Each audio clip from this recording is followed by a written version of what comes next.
Assalamualaikum warahmatullahi wabarakatuh. Alhamdulillah rabbil alamin wassalatu wassalamu ala asyrafil anbiya'i wal mursalin sayyidina Muhammad wa ala alihi wa sahbihi ajma'in. Rabbi shrah li sadri wa yassir li amri wa hlul 'uqdatam min lisani yafqahu qawli. Amma ba'd. Kita sama balik kitab kita ni, kitab At-Tawdih nah. Syarah bagi Al-Idah fi Manasik Al-Haji wal Umrah karangan Syekh Imam Nawawi ya. Jadi pengarah kitab ni Dr. Zulkifli Muhammad Al-Bakri lah, kitab At-Tawdih ni lah. Syarah bagi kitab Al-Idah lah. Jadi kita bincang lagi. Kita bincang dah sikit pasal perkara kita nak pergi pada pendapat Imam Ghazali tentang sa'i. Imam Ghazali menyebutkan bahawa dia datang ke Multazam apabila selesai tawaf. Lepas selesai tawaf tu dia pergi ke Multazam. Sebelum solat 2 rakaat. Dah. Kemudian solat. Pendapat terpilih ialah yang terdahulu. Pendapat terpilih ni solat dulu dah tak? Apa? Pendapat yang terpilih, jadi dia baru solat tawaf dulu dah, solat sunat tawaf dulu, lepas tu baru pergi ke Hajar Aswad istilam. Nah, gitulah. Jadi hari ni pendapat satu pendapat lah. Siapa dia Imam Ghazali ni? Bila ila Muhammad bin Muhammad Al-Ghazali ni. Ada 3 kali Muhammad sini. Kitabnya ini mempunyai sumbangan yang besar dalam turah al-fiqhi yang merangkumi segala permasalahan fiqh. Buku yang rujuk nah. Buku ini menunjukkan betapa luasnya akalan dan kefahaman Imam Ghazali. Cukuplah bagi bukti kelebihannya sehingga Ibn Katsir rahimahullah mengatakan bahawa beliau Imam Ghazali menguasai dalam pelbagai ilmu dan juga mempunyai pelbagai jenis kitab dan termasuk antara manusia yang paling cerdik pada zamannya. Jenis lah. Hal ini diakui oleh ramai ulama sehingga gurunya sendiri Imam Al-Haramain berkata, Imam Juwaini Al-Haramain berkata bahawa Al-Ghazali seperti lautan yang melimpah. Buku tersebut sebenarnya merupakan pegangan dari sumber bagi kitab dua syekh yang terkenal iaitu Imam Nawawi dan Imam Rafi'i. Kitab Imam Ghazali ni kitab tak tahu di sini. Dah. Jadi ada 3 kitab besar kira-kira. Kitab fiqh ni dah. Kitab Basit ke apa sana? Al-Wajiz ya. Wajiz waktu dipanggil dengan mazhab Syafi'i lah. Beliau meninggalnya pada tahun 505 dah. Apa tu lagi Imam Ghazali saja tak sebut kitab ni. Dia ada kitab dia tak mana dia rujuk tahu lah dalam fiqh ni. Tadi banyak kitab lah, Mustasfa, kitab usul fiqh dia ada buat, kitab tasawuf ada nah. Macam-macam kitab lah, kitab lawat, falsafah pun lah. Ya ada al-falasifah pun ada macam-macam kitab Imam Ghazali ni. Jenis lah jenis dia. Apabila keluar tempat sa'i mengikut sunnah, dia keluar daripada pintu Safa dan mendaki bukit Safa lah, kaki bukit Safa. Safa ialah sebuah bukit kecil yang berada lebih kurang 130 meter di bahagian selatan, yang ini agak kiri dari Masjidil Haram, di alik kiri lah daripada Masjidil Haram selatan dah. Sebuah kubah telah didirikan di atasnya. Sekarang ni di sinilah tempat yang disyariatkan sebagai permulaan sa'i. Bukit Safa telah disebut dalam Al-Quran sebagian firman Allah SWT, Inna Safa wal Marwata min sya'airillah. Sesungguhnya Safa dan Marwah itu ialah sebahagian daripada syiar lambang agama Allah. Surah Al-Baqarah ayat 158. Jadi gitulah ceritanya. Apabila kita sudah tawaf ke apa tu, kita pergi tempat sa'i, pergi pintu Safa lah. Pintu Safa, mendaki kaki bukit Safa. Sekadar tinggi daripadanya lah, hingga kelihatan Kaabah lah. So nampak tinggi, lepas tu tinggi lebih ke tinggi pada kita, tinggi lah sikit lah kita naik tu biar nampak Kaabah. Yang dia boleh dilihat daripadanya pintu masjid melalui pintu Safa, bukan daripada atas dinding masjid. Bukan atas dinding masjid kata ni. Dan ni payah nampak kali dah, muka Allah banyak bangunan dah. Tapi dulu nak boleh nampak lah nak. Ini berlainan dengan Marwah. Apabila mendaki bukit Safa, dia menghadap ke Kaabah. Bertahlil, bertakbir, saya berkata Allahu Akbar, Allahu Akbar, Allahu Akbar, walillahil hamd. Allahu Akbar ala ma hadana, walhamdulillah ala ma awlana. La ilaha illallah wahdahu la syarika lah, lahul mulku wa lahul hamdu, yuhyi wa yumiit bihadil khair wa huwa ala kulli syai'in qadir. La ilaha illallah wahdahu la syarika lah, anjaza wa'dah wa nasra 'abdah wa hazama al-ahzab wahdah. La ilaha illallah wa la na'budu illa iyyahu mukhlishin lahud-din walau karihal kafirun. Maksudnya Allah Maha Besar, Allah Maha Besar, Allah Maha Besar, dan baginya lah segala pujian. Allah Maha Besar atas segala hidayahnya kepada kami. Dan segala pujian bagi Allah atas segala kurniaan Allah kurniaannya. Tiada Tuhan yang disembah dengan sebenar-benarnya kecuali Allah yang tiada sekutu baginya. Baginya lah segala pemerintahan dan pujian. Dialah Tuhan yang menghidupkan dan mematikan. Segala kebaikan dalam kekuasaannya. Dan dia maha berkuasa atas segala-galanya. Tiada Tuhan yang disembah dengan sebenar-benarnya kecuali Allah yang tiada sekutu baginya. Yang telah melaksanakan segala janjinya, memberi kemenangan kepada hamba-Nya dan menghancurkan semua kumpulan dimusuhinya. Tiada Tuhan disembah dengan sebenar-benarnya melainkan Allah, dan tidak akan mengabdikan diri melainkan kepadanya dengan penuh ikhlas beragama kerananya, sekalipun orang kafir membencinya. Nah, itulah ucapan tu. Kita tengok ni, baca doa ke gapo ni, semua ni adalah berkaitan dengan tauhid dia. Tauhid benar-benar ikhlas pada tauhid, tauhid ke Allah. Jangan ada campur-campur hak kata khilaf tak khilaf pun. Tak boleh faham mana lah, berhati-hati dah. Jangan kita anggap ada tok wali yang boleh ganti kerja Tuhan. Diberi mandat oleh Allah SWT untuk menerima hajat-hajat makhluk. Jangan mikir gitu dah. Semuanya Allah SWT yang maha berkuasa, maha mendengar dah. Tak ada dengar kata wali, dengar ke Allah SWT dulu dah. Satu kaedah yang kita mesti yakin. Kalau kita tak mikir gini, akidah kita rosak lah. Walaupun kita kata makin penadu menyembuhkan Allah dah, menunaikan hajat yang sebenarnya Allah, tapi hajat muka Allah tak apa dengar ni, minta nak tak wali dengan hana sebenarnya boleh merosakkan akidah belaka dah. Kena faham benda gitulah. Jangan kita tertipu dengan golongan tasawuf yang terlajuk mengagungkan tok guru tok wali dia sehingga melebihi batas yang sepatutnya dah. Walaupun dia kata tu malaikat tu Allah beri tugas malaikat tugas tang mana Allah programkan semua atas arah Allah. Dah. Dia nak goda kita ia tak ada dah atas budi bicara dia. Kita ni minta tok nukan akhir dah, jangan goda kamu tak boleh dah. Semuanya atas arahan Allah SWT dah. Apa-apa minta nak Allah, baru dia ikut arah Allah. Maksudnya dia hanya dikontrol sekata-kata oleh Allah, hanya melaksanakan tugas yang telah dikontrolkan. Macam kita lah program kita buat komputer automatik buat laku dah. Kalau tu peringkat dunia hak suka kita nampak dah tu. Mereka apa begitulah Allah programkan automatik dah. Buat semua hak apa je Allah suruh. Jadi kalau nak suruh tukar program tak boleh, kena minta Tuhan dulu baru tukar program dia. Bukan minta nak malaikat. Tu malaikat tu yang telah jelas Al-Quran hadis cerita pasal tugas-tugas malaikat beri rezeki kau gapo tu. Menyampaikan rezeki lah, apa tu tarik nyawa orang lah gapo, malaikat Jibril gapo semua tu adalah dengan kontrolnya daripada Allah SWT automatik dah. Nah. Kita boleh nak minta dengan dia tak akan berubah. Pasal program ini tak boleh kontrol menaikkan dengan Allah SWT. Begitu juga dengan wali kau gapo kalau betul lah tak. Ni tak wali ni seolah-olah tak payah minta nak Tuhan, minta nak tak wali. Tak wali tu diberi mandat oleh Allah suruh nak kena hajat. Jadi Tuhan kecil lah. Jadi tak wali ni dengan anggapan macam ni serupa dengan orang-orang dulu lah. Berhala-berhala tu tak wali lah dah. Lata Uzza tu orang soleh, uju lemah belaka tu. Lata Uzza mana gapo dah. Semua orang dulu orang soleh yang tolong orang buat haji sehingga orang terkenal kebaikan dia, sehingga orang pun buatlah berhala tu nak seringat mula sekali anggap sebagai perantara dah untuk berhubung dengan alam ghaib dah. Pasal dia ni alam ketahanan dia. Lata Uzza ni jadi macam Tuhan dia alam ghaib. Nak minta direct tak nampak, minta dengan patungnya sebagai perantara dengan benda ghaib dah. Gitu juga kalau kubur besar ke apa. Dia jadi pada dulu dah kubur besar kan. Anggap tu wali tu jadi macam Tuhan, Tuhan kecil dah. Dah. Atau benda-benda yang kita kena ingat. Jadi kita buat haji ke apa pun biar ikhlas, tidak mensyirikkan Allah SWT. Seterusnya kemudian dia berdoa dah. Lepas kita baca doa tersebut, kemudian dia berdoa mengikut apa yang dia suka daripada urusan agama dan dunia. Bagi dirinya dan siapa yang dia kendakilah yang zahir sebagaimana dikatakan oleh Allamah Abdul Rauf, hendaklah mentakhirkan doa daripada zikir dah.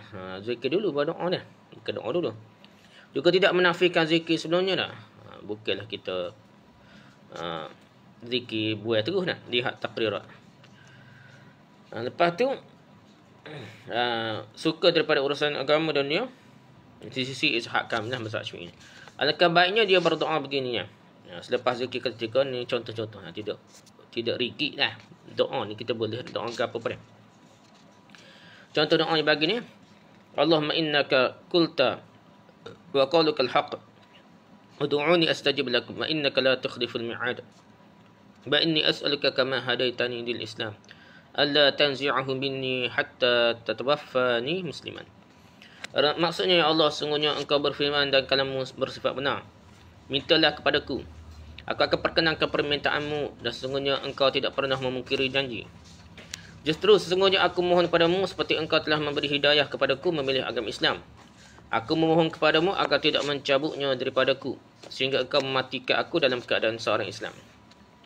Gitulah, ni contoh doa lah macam mana pun dah. Jadi kita buat doa sedikit Melayu pun tak apa dah, kau Arab pun tak apa. Kalau kita ready awal-awal pun tak apa, atas kertas kita baca dah boleh juga dah. Cuma janganlah sampai kita terganggu, payah dah. Okey, kemudian dia boleh menggabungkan dengan apa-apa doa yang lain. Dia tidak lagi bertalbiyah mengikut pendapat yang asah.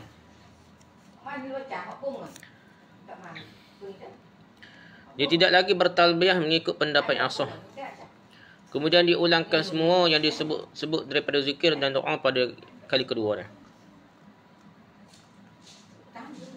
Jadi masa tu ni masa sa'i ke apa tu tidak ada talbiyah dah ni. Mengikut pendapat yang asah. Zikir dan doa lah. Doa tak ada pula semula apa boleh dah. Boleh ulang lah. Kemudian ulang kali zikir pada kali ketiga pun tak apa dah. Apakah dia perlu ulang doa bersamanya? Nah, terdapat khilaf padanya. Pendapat yang paling asah sunat juga diulanginya pada kali ketiga pun doa dah. Sesungguhnya mabit demikian itu dalam sabit dalam Sahih Muslim daripada perbuatan Rasulullah SAW. Kemudian diturun daripada Bukit Safa dah. Nak doa sampai 3 kali pun dah. Lepas tu daripada Bukit Safa menghadap ke arah Marwah pula dah. Ada tu daripada Bukit Safa menghadap ke arah Marwah. Lalu berjalan sehingga hampir dengan tanda hijau yang digantung dalam masjid. Ya dulu mana pada tanda hijau dah. Ini adalah bentuk masjid zaman Masjidil Haram pada zaman dahulu sebelum berlaku pembesaran seperti zaman sekarang lah. Dah ni kan dah. Dah. Lepas tu saya gitu lah. Dalam tanda hijau dah. Super je dah. Pada sebelah kirinya terdapat sekadar nahas tu. Zaman itulah dah. Kemudian dia berlari-lari agak cepat sehingga dah sampai ke tengah antara dua tanda hijau yang sahih dah. Di antara dua tanda hijau dia lari sikit dah. Satunya pada tiang masjid dan yang lain bersambung dengan rumah Al-Abbas. Dulu lah tak ada ke satu dah. Tak nampak satu dah rumah Abbas ke apa ni. Kemudian tinggalkan larian dan berjalan seperti biasa hingga sampai ke Marwah. Dah, lepas tanda hijau tu jalan macam biasalah.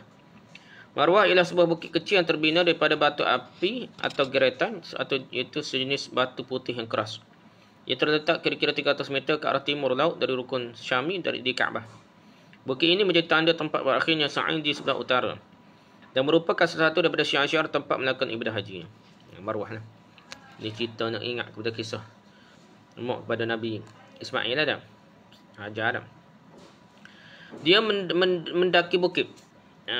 Syekh Abdullah bin Jasir dalam bukunya Al-Mufid Al-Anam menyebutkan adapun selepas pembinaan baru khususnya di Mas'ah yang baru dah pasal yang zahir ia tidak lagi wujud untuk disa'i kerana sebahagian sudah diratakan dah. Tak nampak dah. Bukit tu tak nampak dah. Lebih kurang belakang dah. Semua tinggi lah ada tanda dia dah. Hingga nampak Kaabah juga dapat dulu nampak dah ni bangun dah penuh tak nampak dah. Kemudian dia berzikir dan doa seperti yang dilakukan di Safa. Ini adalah satu pusingan daripada 7 pusingan dah. Kemudian dia turun daripada Marwah menuju ke Safa dan berjalan pada tempatnya dan bersa'i pada tempat sa'inya dah. Jalan dah. Apabila sampai di Safa dia mendakinya seperti yang dilakukan pada kali pertama. Ini pusingan kedua. Kemudian kembali ke Marwah. Dia lakukan seperti cara pertama. Kemudian menuju ke Safa. Begitulah sehingga cukup sempurna 7 kali. Dimulai dengan Safa dan disusuhi dengan Marwah. Gitulah Safa Marwah. Marwah Safa 2. Safa Marwah 3. Gitulah dah. Jadi Safa ke Marwah tu ganji berlaku 1, 3, 5, 7. Marwah ke Safa ni genap berlaku 2, 4 ni. Gitulah dah. Okey, far'u dah. Kewajipan sa'i, syarat-syarat sunat dan adab-adabnya. Adapun kewajipannya mempunyai 4 perkara sa'i ni. Pertama, jarak hendaklah antara Safa dan Marwah. Sesuai dengan nas menyuruh kita melakukan ibadah haji mengikut Rasulullah SAW. Jika kurang selangkah pun, hukumnya tidaklah sah tawafnya. Sa'inya, tak sahlah tawaf sa'i dia. Hinggalah kalau dia menunggang, disyaratkan, dia menjalankan binatangnya sehingga memijak atas kaki bukit. Hingga tidak ada lagi baki daripada perjalanan tersebut sedikit pun yang ada tanda dah. Wajib bagi orang yang berjalan kaki, hendaklah melekat kakinya pada permulaan dan kesudahan pada kaki bukit. Supaya tidak ada ruang antaranya sedikit pun dah. Dia betul-betul masuk belakang lah molek dia. Mesti dia meletakkan tumit kakinya pada tempat yang dia pergi dengan kepala jari-jari kakinya terkena pada permulaan Safa dah. Dan di marwah juga dengan jari kakinya dah. Berserta pada dah lah. Tapi moleknya naik belakang. Dia naik setubuh kita kata dah. Apabila pulang dia terbalikkannya. Ini kerana dia tidak daki dah. Jika dia daki maka adalah lebih sempurna. Dia telah menambahkan kebaikan. Lah ni lebih kurang. Nampak dah. Dekat negara lebih kurang. Naik sikit dah. Bukanlah mendaki itu menjadi syarat. Bahkan sunat muakkadah saja. Tapi telah ada sekarang. Kau tak boleh naik tinggi lah. Kata dah. Tapi telah ada sekarang ni sebahagian tangga yang dibuat baru. Masa tu lah. Tak nampak dah. Justru awasilah daripada ditinggalkan di belakangnya. Sehingga tidak sempurna sa'inya. Hendaklah dia daki bukit hingga dia yakin. Sebagian ashab kami, dan ini lihat Abu Hafs Umar bin Al-Wakil, berkata wajib panjat atau daki bukit Safa. Ini pendapat sebahagian daripada ulama-ulama mazhab Syafi'i lah. Wajib panjat atau daki bukit Safa dan Marwah dengan sekadar tinggi seorang. Biar lebih tingginya. Daripada parah bawah tu dengan tinggi dia tu. Naik tu biar tinggi lebih. Ini pendapat yang do'if yang kata dah. Pada hak tanah tu pada lah dah. Pendapat yang sahih lagi masyhur bahawa tidak wajib tapi ihtiyat berhati-hati dia panjat daki untuk keluar daripada khilaf ulama dah. Dan untuk lebih yakinlah untuk keyakinan. Justru awasilah apa yang kami sebutkannya berkenaan kewajiban jarak. Ini kerana ramai yang pulang tanpa haji dan umrah kerana kecacatan berkenaan dengan wajib-wajibnya. Tak cukup syarat tu. Tak siapa betul molek dah atas bukit. Betul lah ikut tanda dia tu. Jadi macam tu buat haji lah dah. Pasal tu rukun dah. Bukit wajib haji mengikut mazhab kita lah. Kedua, tertib. Kat mana kita bincang? Hak wajib lah, sudah hak wajib. Tertib wajib dimulakan di Safa. Ini berdasarkan hadis arah Rasulullah SAW dengan sabdanya, ibda'u bima bada Allah bihi. Maksudnya, mulakanlah kamu sa'i dengan apa yang dimulakan oleh Allah SWT. Jika dimulakan dari Marwah, tidak dikira perjalanannya ke Safa. Tak kira. Kalau start Marwah ke Safa, tak kira. Round tu dah. Yang kena start daripada Safa. Apabila dia kembali daripada Safa, barulah dikira sebagai yang pertama. Disyaratkan juga pada kali kedua bermulanya daripada Marwah seperti yang terdahulu. Jika masa pulang daripada Marwah untuk menuju ke tempat sa'i, hingga dia jadikan perjalanannya dalam masjid atau selainnya dan juga memulakan yang kedua dengan Safa, hukumnya tidak sah lah, dan tidak dikira pusingan itu mengikut mazhab yang sah. Gila kelai dulu dah. Itu kira tak jadilah. Round tu dah. Yang ketiga, menyempurnakan 7 pusingan. Dikira pergi daripada Safa sekali, kembali daripada Marwah sekali. Inilah mazhab yang sahih diputuskan oleh jumhur ulama di kalangan ashab kami dan lain-lainnya. Biasalah dah. Pergi daripada Safa ke Marwah sekali dah. Marwah ke Safa sekali, gitulah. Inilah juga diamalkan oleh orang yang ramai sejak zaman dahulu dan yang kemudian dah. Sebahagian jemaah di kalangan ashab kami, ulama mazhab Syafi'i berpendapat dikira pergi dan pulang sekali. Ada juga pendapat kita. Safa ke Marwah, Marwah ke Safa baru sekali. Oh, berat ni lah. Ini adalah pendapat dari ashab kami Abu Abdurrahman ibnu binti Asy-Syafi'i ni. Abu Hafs ibnu Wakil dan Abu Bakar As-Sayrafi. Nama sebenarnya adalah Muhammad bin Abdullah Abu Bakar As-Sayrafi. Beliau merupakan salah seorang ulama terkenal. Ini pendapat yang rosak ni, iaitu fasik kerana menyalahi perbuatan Nabi SAW dan para sahabat serta yang selepas mereka ni.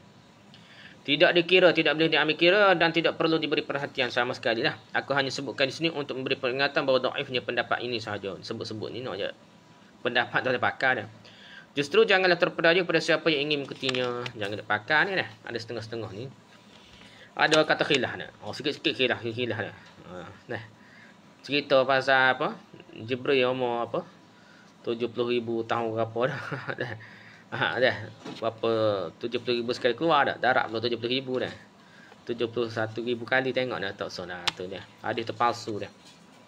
Lepas dia kata adalah kitab dah. Kitab tu pula. Kitab tak tahu siapa dia pengarah. Rojak ada yang Sahih Bukhari. Sahih Bukhari mana? Cek mana tak ada. Bunyi pun pelik dah. Kalau ada pun tak boleh pakai dah. Lepas tu orang sebut dah khilaf dah. Khilaf gua ni benda pelik dah. Kalau sebut dah kitab tu bukan nak ayat boleh pakai. Nak ayat tak boleh pakai karut dah. Betul-betul ada kitab boleh pakai belakang berat lah. Rosak akidah kita ni banyak hak karut dah. Syiah tak kira lagi Syiah. Masuk dari Syiah. Pelik-pelik lah kalau kita jumpa pada kitab ni. Jadi pendapat tu sekadar nak ayat dah. Bukan nak suruh pakai dah. Bukan nak suruh kata khilaf. Khilaf tak pakai ni bukan khilaf mu'tabar. Khilaf yang boleh diterima tu khilaf mu'tabar. Sama-sama ulama hadis bahar ni kata palsu, ni kata tak boleh lah kita kata tak. Ni semua ulama kata palsu. ulama hadis lah, ulama sirah. Bukan kerja dia ni. Ashab kami berpendapat jika dia sa'i atau tawaf kemudian syak pada bilangannya, hendaklah dia mengambil yang sedikit. Jika dia ikhtilaf dia sudah sempurna, tapi diberitahukan oleh orang yang thiqah ada lagi baki, dia tidak perlu datangkannya, tapi sunat saja. Mengikut mazhab kita ni kuat keyakinan daripada diri sendiri dah. Mungkin orang tu salah. Kena anggap kita lebih betul daripada orang lain lah. Kalau ada kata tak cukup tu, nak tak cukup sekali atau 2 kali ke. Dia rasa sudah cukup dah. Jadi tak perlu pakai dah. Tak wajib pakai, sunat saja dah. Rasa kita lebih tahu diri kita sendiri berbanding dengan orang lain. Itu kaedah dalam mazhab kita lah.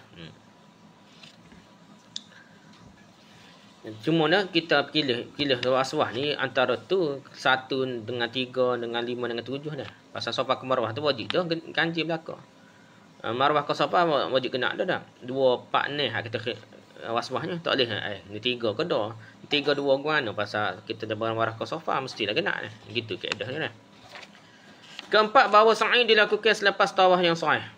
Tawaf biar betul dulu baru sa'i. Kalau tawaf tak betul jalan lagi, kita cukup 7 kali pusing ni tak boleh lah sa'i lagi dah. Sama ada selepas tawaf qudum ataupun tawaf ziarah. Tawaf qudum, tawaf selamat datang lah ziarah ni.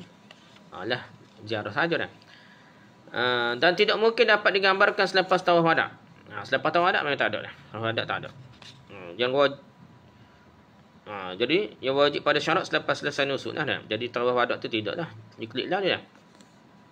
Ini kerana tawaf wada' dilakukannya selepas selesai ibadah haji dah. Jika dia sebelum bersa'i, dia tidak boleh melakukan tawaf wada' terdahulu dah.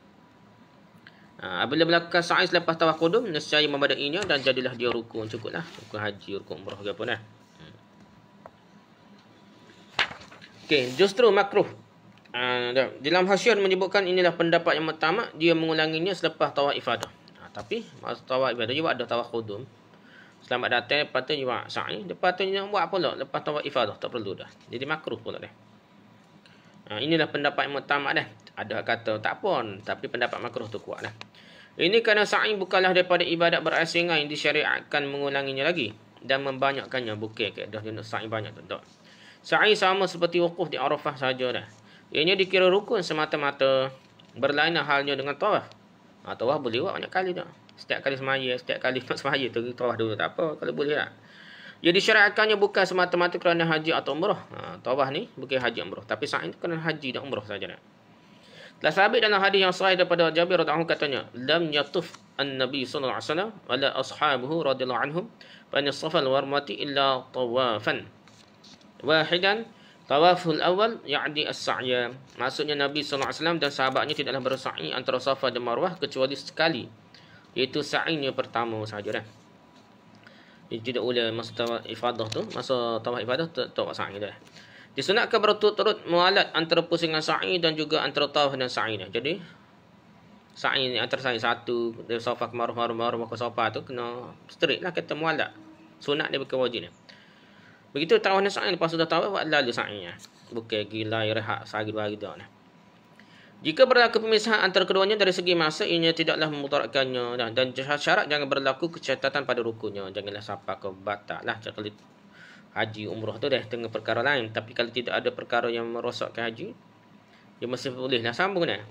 Apa-apa tak boleh. Jika seorang tawaf qudum kemudian wukuf di Arafah, tidak sah sa'inya dilakukan selepas wukuf untuk disandar kepada tawaf qudum. Tak boleh pula dah. Bahkan dalam dia sa'i selepas tawaf ifadah, tak jadi dah. Kalau dia pergi tawaf sa'i lalu, dia pergi wukuf Arafah dulu dah. Dia klik tu nak lepas wukuf Arafah nak sa'i, tak boleh dah. Tak boleh. Pasal dia satu perbuatan besar dah. Dia kena tawaf ifadah, lepas tawaf ifadah kena sa'i, nak ganti hak tawaf qudum dah. Jika tiada cacat dan rosak rukun syarat dia, maka tiada perbezaan antara takhir sa'i daripada tawaf dan takhir sebahagian daripada pusingan sa'i dia. Ataupun sa'i ni tinggal kepak kelima dah. Ni 7 tinggal kau sambung lepas tu supaya dah. Begitu juga sebahagian pusingan tawaf daripada yang lain hingga dia pulang ke tanah watannya dah. Dan berlalu bertahun-tahun yang lama, hukumnya harus dia bina apa yang pernah dilakukan daripada sa'i dan tawafnya. Tapi lebih afdal dibuat semula semuanya dah. Dia tinggal tawaf dah. Orang qada dosa dah. Pisau tinggal dah. Kau gapo cuai. Jadi itulah kalau sengaja lah dah. Cuai tak boleh lah dah. Jadi dia kena ganti lah mana pun dah. Puasa bertahun-tahun pun nak qada juga, nak ganti dah. Tinggal sa'i. Habislah wajib sa'i kita pergi sunat sa'i lepas ni. Wallahu a'lam. Subhanakallahumma wa bihamdika, subhanakallahumma wa bihamdika, subhanakallahumma wa bihamdika, asyhadu an la ilaha illa anta, astaghfiruka wa atubu ilaik. Assalamualaikum warahmatullahi wabarakatuh.